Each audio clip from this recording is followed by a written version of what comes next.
मृत्यू हे जगातलं सर्वात मोठं मोटिवेशन आहे. गुड मॉर्निंग, मी पोपटराव बोर्डे. तुम्ही अमर नाही आहात हे विसरू नका. आपण असे जगतो जसं काही आपल्याकडे अजून 500 वर्ष बाकी आहे. म्हणूनच आपण म्हणतो उद्या करेन, नंतर बघू, आणि आजचा मौल्यवान वेळ वाया घालवतो. पण एक कडू सत्य लक्षात ठेवा, तुमच्या आयुष्याची बॅटरी कधीही संपुष्टात येऊ शकते. ज्या दिवशी तुम्हाला कळेल की तुमच्याकडे फक्त 6 महिने शिल्लक आहेत, त्या दिवशी तुमचं संपूर्ण आयुष्य बदललेलं असेल. मृत्यूला घाबरू नका, त्याला तुमचं इंधन बनवा. इंधन ही जाणीव तुम्हाला कशी बदलते ते पहा. एक, भीतीचा अंत.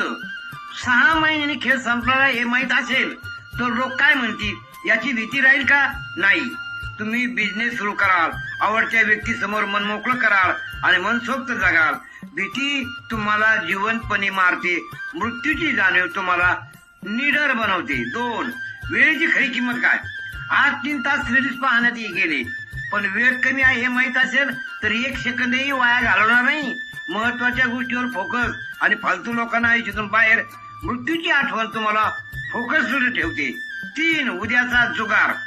रिटायर झाल्यावर करेन म्हणणारे अनेक जण रिटायरमेंट पूर्वीच गेले. उद्याचा भरोसा नाही. माफी मागायची असेल तर आजच, प्रेम व्यक्त करायचं असेल तर आजच, स्वप्न सुरू करायचं असेल तर आजच. आयुष्य अर्जन्सी आणा. 4, इगोची राख. स्मशानात गेल्यावर कळतं ज्या इगो आणि गर्वासाठी आपण भांडलो तो शेवटी मातीत मिसळतो. मग कशाला राग, द्वेष, अहंकार. आयुष्य खूप मोठं आहे प्रेमाने वागण्यासाठी. लक्षात ठेवा, आपण या पृथ्वीवर पाहुणे आहोत, कायमचे रहिवासी नाही. एक्झिट नक्की आहे, 1 तारीख माहित नाही. म्हणून प्रत्येक दिवस असं जगा तो शेवटचा दिवस म्हणून.